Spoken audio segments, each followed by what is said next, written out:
ఈ స్కూల్లోనే last year అంటే హెల్త్ కి సంబంధించి ఎలా ఈ సొసైటీ డాక్టర్ బిఆర్ అంబేద్కర్ గురుకులాల వ్యవస్థ ఎంత అప్రమత్తంగా ఉంది అనేది నేను హెల్త్ కి సంబంధించి అది ఒక ఏజెండా పిల్లవాడికి హెల్త్ అనేది కూడా చాలా ముఖ్యం.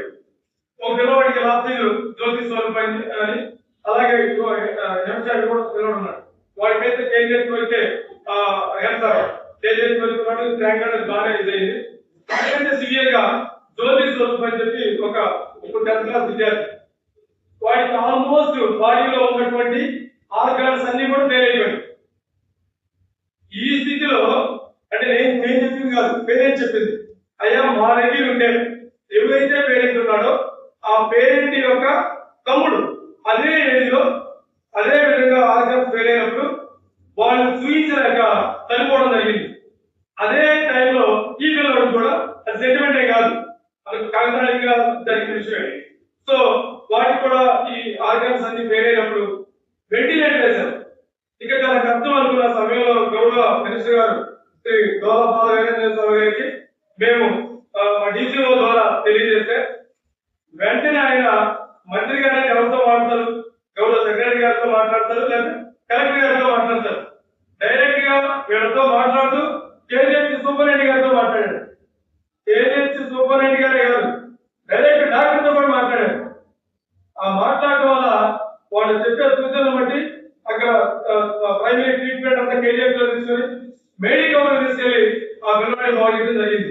10 లక్షలు అక్కడ జరిగింది ప్రభుత్వం సీఎం నుంచి 10 లక్షలు తీసి ఈ అందరూ తెలుసు, వీళ్ళకి కూడా తెలుసు. మీరు ఈ కొత్త మీడియా న్యూస్ కాకుండా ఓల్డ్ స్టూడెంట్స్ ఎవరైతే ఉన్నారో వాళ్ళందరికీ తెలుసు ఈ సంవత్సరం చేయడం కాబట్టి. అంటే అంత అప్రమత్తంగా మీకోసం ఈ వ్యవస్థ పనిచేస్తుంది. అంటే నేను ఎందుకు చెప్తున్నానంటే ఈ స్కూల్లో పిల్లవాడు జాయిన్ అయితే బయట ఆర్గనైజేషన్ లో ఈవెన్ కార్పొరేట్ లో జరిగినా సరే పిల్లవాడు బాగాలేకపోతే తీసుకెళ్ళమని చెప్తారు. మీకు మేము ఎప్పుడైనా తీసుకెళ్ళమని చెప్పామా?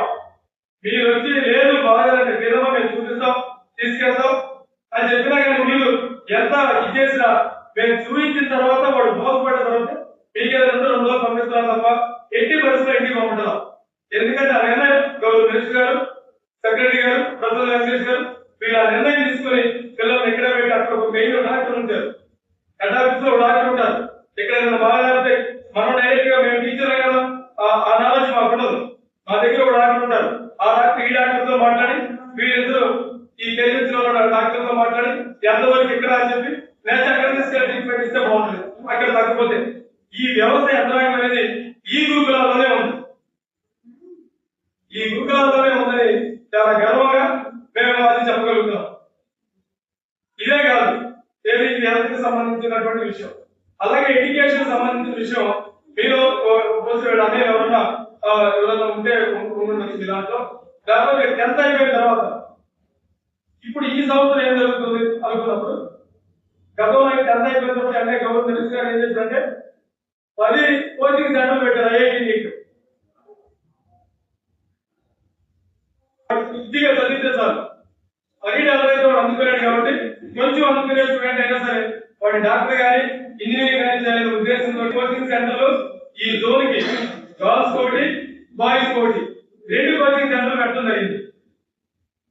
అలాగే ఇప్పుడు ఏం చేస్తాం, ఈ జోన్ ఏం చేస్తాం అంటే జిల్లాకి 4 కోచింగ్ సెంటర్లు ఎంటర్ అయిపోయింది కదా. మనం ఎంటర్ ఎగ్జామ్స్ అయిపోయిన తర్వాత వాళ్ళు ఇమీడియట్ గా వాళ్ళు ఏదైతే సెంట్రల్ యూనివర్సిటీ టెస్ట్ కానీ లేకపోతే ఎంసెట్ పెడితే ఎంసెట్, అలాగే ఐఐటి నీట్ పెడితే ఐఐటి నీట్ శ్రీకృష్ణాపురంలో ఉంది, అలాగే మేఘాద్రిగఢ్లో ఉంది. అలాగే సెంట్రల్ యూనివర్సిటీ టెస్ట్ శ్రీకృష్ణాపురంలో ఉంది, మేఘాద్రిగఢ్లో ఉంది. సబ్బోరంలో కూడా ఇప్పుడు స్టార్ట్ అయింది. ఎంసెట్ పిల్లలు ఇక్కడ తీసుకొచ్చి ఉంచారన్నమాట. వాళ్ళకి ఇక్కడ ఉన్నటువంటి ఎవరైతే బాగా చెప్పే టీచర్స్ ఉన్నారో ఈ జిల్లాలో ఉన్న టీచర్స్ అందరినీ ఇక్కడ ఉంచారు. గతంలో అయితే ఏం జరిగేదంటే వాడు ఎంటర్ అయిపోయిన తర్వాత సెలవుల్లో వాడు కూర్చునే చదువుకునేటువంటి వాతావరణం కొన్ని ఏళ్లలో ఉండేది కాదు. ఈ ఎండలకి వాడు చదువుకునే వాతావరణం ఉండేది కాదు. ఇప్పుడు అలాగా 4 కోచింగ్ సెంటర్లు అని నడుస్తా ఉన్నాయి. అది ఈ సంవత్సరం నుంచే స్టార్ట్ అయింది. ఇది కూడా ఈ ఎడ్యుకేషన్ లో తీసుకున్నటువంటి నిర్ణయం అన్నమాట. ఇది ఎందుకు చెబుతున్నారంటే మీ పిల్లలు ఇక్కడ నుంచి కొద్దిగా మీరు సహకారం చేయండి, అన్ని మీరు తీసుకున్నారు కదా అంటే పిల్లలు కొద్దిగా ఎలా ఉన్నారంటే ఇప్పుడున్న జనరేషన్